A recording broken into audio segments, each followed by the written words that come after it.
Hey everyone, it is tea time with the diva. Grab your tea, grab your coffee, and let's get into it. This tea time is related to Diddy, but dedicated to this young lady who claims in 1999, when she was in a nightclub, that Diddy was the one that pow-powed her in the face. In 1999, this young lady was standing on business. Now, unlike many of his alleged victims, and when I say his, I mean Diddy, from 1999, this chick was brave. She was standing on business. She said she told the doctor, the police, and anybody that would listen to her that Diddy pow-powed her in the face. She said nobody listened. Nobody cared. Shine went down for the deed. I think he did a 10-year bid behind bars. Got deported. Jennifer Lopez, who allegedly came in the club with the pow-pow, and then when the argument went down, she handed it to Diddy. She didn't do no time. But this young lady, she was impacted. She was affected to the point where she said she did win a civil suit against Diddy, but he harassed her, she said, for 2+ decades. Now I'm wondering, her speaking up now and people listening to her, do they go back? Can they go back? Charge Diddy with something? Erase Shine's record, so to speak? Can't give him back his time, but erase his record?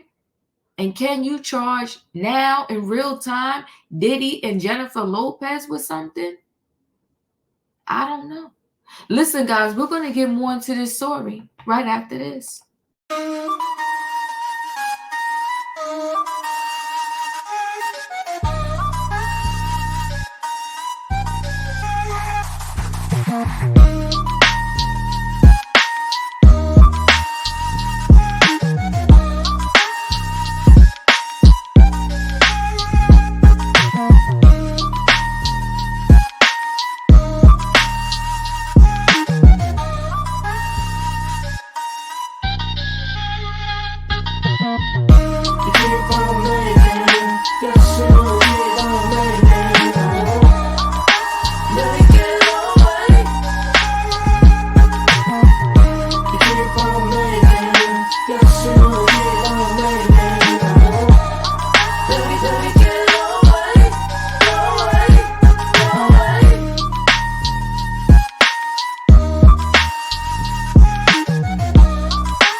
All right, I'm going to go ahead and share screen.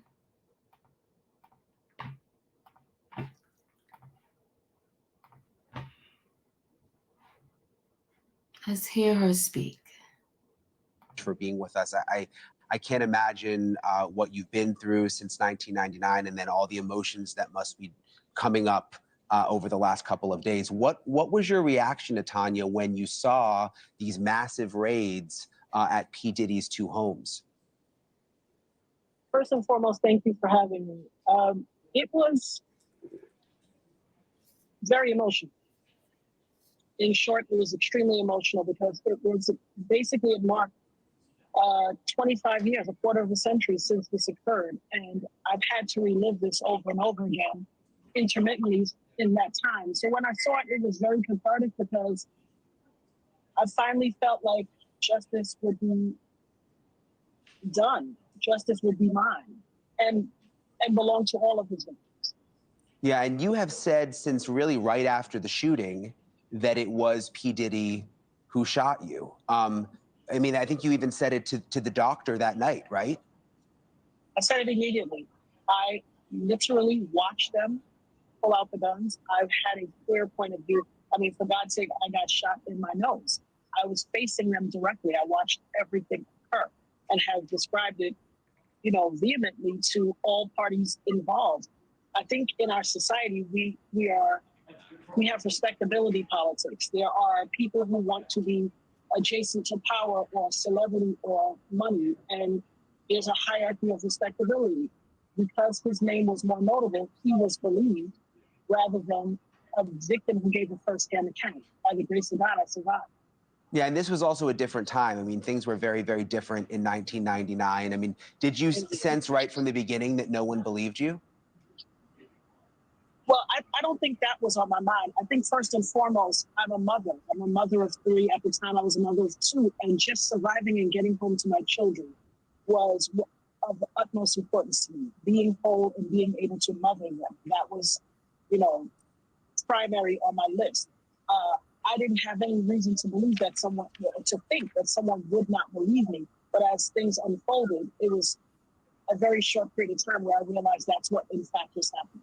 So, as I mentioned, Diddy has denied being the one who pulled the trigger. But this is interesting, Natania. Rodney Jones, also known as Little Rod, is now suing Diddy for sexual harassment. That's something that's been in the headlines for the last couple of days. And there's a very interesting quote from his lawsuit that relates back to you that I want to read because it sort of ties all of this together. And it says, Jones claims in the lawsuit, Mr. Combs shared that he was responsible for the shooting in the nightclub in New York City with rapper Shine. He shared that artist and Mr. Combs' girlfriend at the time, Jennifer Lopez, aka JLO, carried the gun into the club for him and passed him the gun after he got into an altercation with another individual. So now you have Little Rod in this new lawsuit saying that Diddy told him that he actually was responsible. I mean, what did you think when you read that? Well, I was incensed for a number of reasons. First and foremost, for the past quarter of a century, he's vehemently denied that he was responsible, even though I knew wholeheartedly, and as so many others who were in the club that night, we all knew he was responsible. A lot of people were afraid for their safety, justifiably so. I mean, the history that has occurred in the last 25 years proves that they were justified in being afraid, but I wasn't afraid. I wasn't afraid because I still bear I have 9 bullet fragments remaining in my face. So when I saw that count 128, that's actually count 128 of the lawsuit. When I saw that on a podcast that was analyzing all of the counts, I knew I had to speak. I had no intention of going viral. I was just getting it out of me. I have a mantra, having my say. There was a time a few years ago where I had a talk radio show called Having My Say. But that's very important to me. I believe everyone is entitled to have their say. Far too often we don't hear people or listen. And so I just wanted to get it out of me because it was like an audible, deep breath that I needed to take. And I made the TikTok video not expecting it to go viral. Went to pick up my daughter, came back home, and she's like, and I literally told her, I'm like, well, you're probably going to see it tomorrow. I made a video on TikTok. Maybe 100 people will see it. By the time we got home, she said, Mommy, it was 70,000 people. And I could not believe it. But it was time. It was time for me to speak. I'd stayed quiet for 25 years. It was my time to speak. Yeah, we don't know yet what's going to happen with the P. Diddy situation. Obviously, again, he hasn't been arrested. There's clearly a very big federal investigation happening now. But I'm thinking back to other cases, R. Kelly, Jeffrey Epstein. When they started to dig, all sorts of stuff came to the surface. They reopened old investigations. Would you like to see the investigation involving you getting shot at that club be reopened? Absolutely. Absolutely. The irony is there was a grand jury. We all had to go and speak at the grand jury. JLO testified at the grand jury, as did many other people. It needs to be reopened because if that is in fact the case, she carried the gun in and she lied to the grand jury. It needs to be reopened.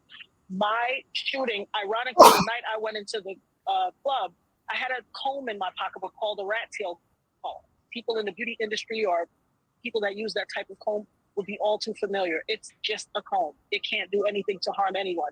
And I had the very security officer who lied during the trial, Sharice, I forget her last. I will say this. I'll just stop for a minute. I'm gonna continue it. But a tail comb can be very dangerous. I'm not saying that she was going to do anything with it, but if you are in the beauty industry, a rat tail comb is pretty dangerous because usually, at least I know back in the day, the end of the comb was like a metal point. You could jab somebody with that thing. You could do a lot with it. But I get her point. Her point is, I couldn't even get in a club with a rat tail comb. How could they get in this club with a pow pow? Let's continue. Last name, but she literally took it from me and kind of pushed me like, you can't take this thing. This is a weapon. To let other people in with guns. If someone had combed me 24 years ago, I'd be fine. You wouldn't even know my name. But having been shot by someone that was allowed to come into the gun when I couldn't bring in a comb, I would absolutely unequivocally like the case reopened.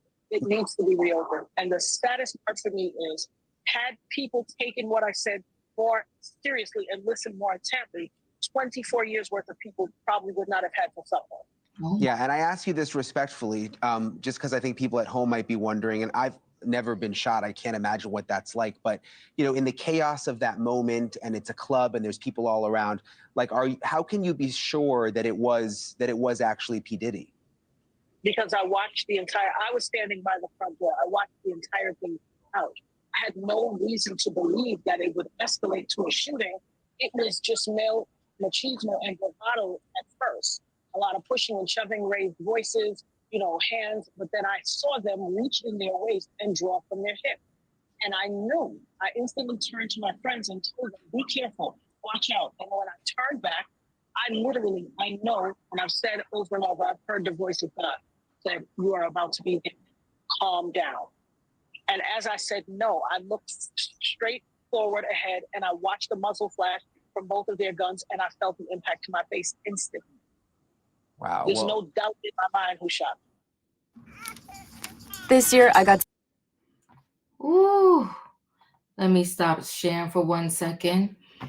All I can say is wow to this. And I'm saying wow because she wants this case reopened. I don't blame her. Listen, it happened to her. But they reopened it. She's saying JLO lied.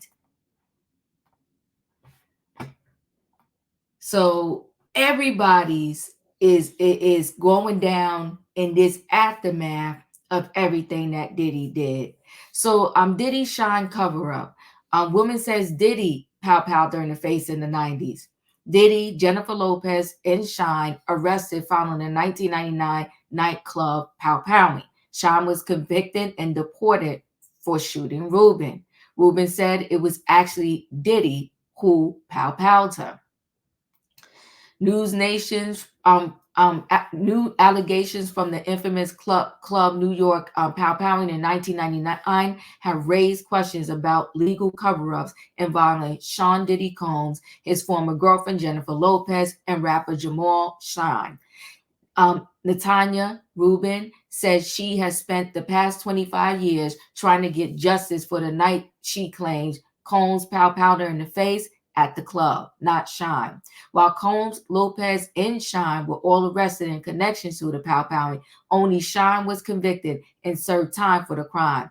I didn't have any reason to believe that someone would believe me, but as things unfolded, it was a very short period of time where I realized that that's what was happening. Reuben said during an appearance on Elizabeth Vargas Report. Reuben said that night changed her life forever. The club New York powing around 2:55 a.m. on December 27, 1999. Pows rang out at a club at Club New York in Manhattan. 3 people were struck by the situation, sending all club goers into a panic. According to the New York Times report, the victims of the powing were reported as innocent bystanders and didn't suffer any life-threatening injuries, the report said. But while Combs, Lopez, and Shine were all arrested in connection to it, only Barrel, meaning Shines, was officially charged. But Combs and Lopez were arrested on possible weapons charges, but were ultimately not charged in connection to the situation. Barrel faced 3 counts of attempted and criminal possession of a weapon in connection to the situation. The New York Times reported he was sentenced to 10 years in prison. Now, it was always interesting to me, and there was many rumors around this. Why would Shine be willing to just go down for this? People said, did he pay him? I don't know. You couldn't pay me enough money. Maybe all of these people were afraid of him, but girlfriend said she wasn't afraid. And honey, she stood on business for 25 years.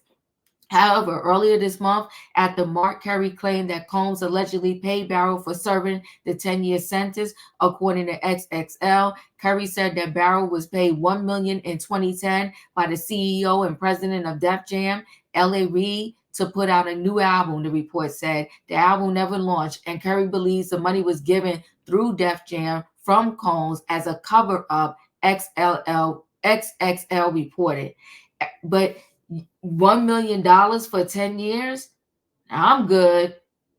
Yeah, maybe 10 million, $1 million a year, but 1 million. Everything he's going through is basically everything that everyone around him has had to go through prison, through death. It's a lot of things we had to encounter. It's the chicken coming home to roost. It's what happens. It's karma, Kerry told News Nation, Chris Carmel. In our society, we have respectability politics. There are people who want to be adjacent to power or celebrity or money. There's a hierarchy of respectability because his, Combs' name was more motivated. He was believed rather than a victim, Natania said. So Natania, the victim, has remained adamant since it happened that Combs was the one that did it to her. She said she was facing him at the time when the pow-pows were pulled out, and she saw Combs do it to her, and it hit her in the nose. She filed a $130 million lawsuit for compensation against Combs in 2008 and settled in June 2011. I'm the woman who he pow-powed in the face in that December 27, 1999 Club New York situation. I told everyone ad nauseum since then. I watched him do it to me, Natania said on social media in February 2024. Sean Diddy Combs looks bad on the outside looking in, DJ Vlad. Early this week, the federal agents raided 2 properties belonging to Combs. The properties in Los Angeles and Miami were searched by Homeland Security agents as part of an ongoing ST investigation. Listen, I will say this.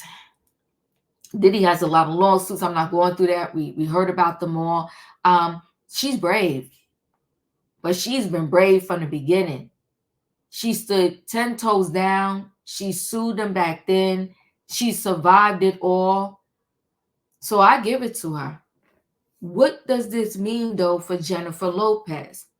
What does this mean for Shine? What does this mean for Diddy? If they reopen this case, who will go down? The thing is with Shine, and if they're saying $1 million, that is nothing for me to give up 10 years of my life, be deported, and have this on my record, this blemish that I did this to someone. But I'm guessing Shine had a pow-pow too. I don't know that piece of the pie. Did he have one too? And did he have one? And this is big for Jennifer Lopez. You brought said weapon in there. Unless Jennifer Lopez is going to come out and say that she was no different at that time than a Cassie, and he forced her to bring said weapon into the club. And then he told her when things went down, hand it over. Because, and even in Cassie's lawsuit, she talked about how he always made her carry the weapon. Diddy is a piece of work. But Natania Reuben stood on business from day one, 1999 to this moment right here. God bless her. Listen, guys, chat with me in the comments. And when I get an opportunity, I will chat back. If you're not a subscriber, subscribe. Hit the notification bell so that every time I upload a video, you will be notified. If you are a subscriber, welcome back. Everybody, thanks for watching. The question is, do you think they will reopen this case? And if they do, well, a whole bunch of people, including Shine, because if you know you didn't do it and you took responsibility for it and you got paid to take responsibility, that's not a good look either. So many people were not just scared, but petrified of this one man called Sean Diddy Combs. Chat with me and I'll chat back. I'll see you in the next video. Jennifer Lopez go down. I'll see you on the next video.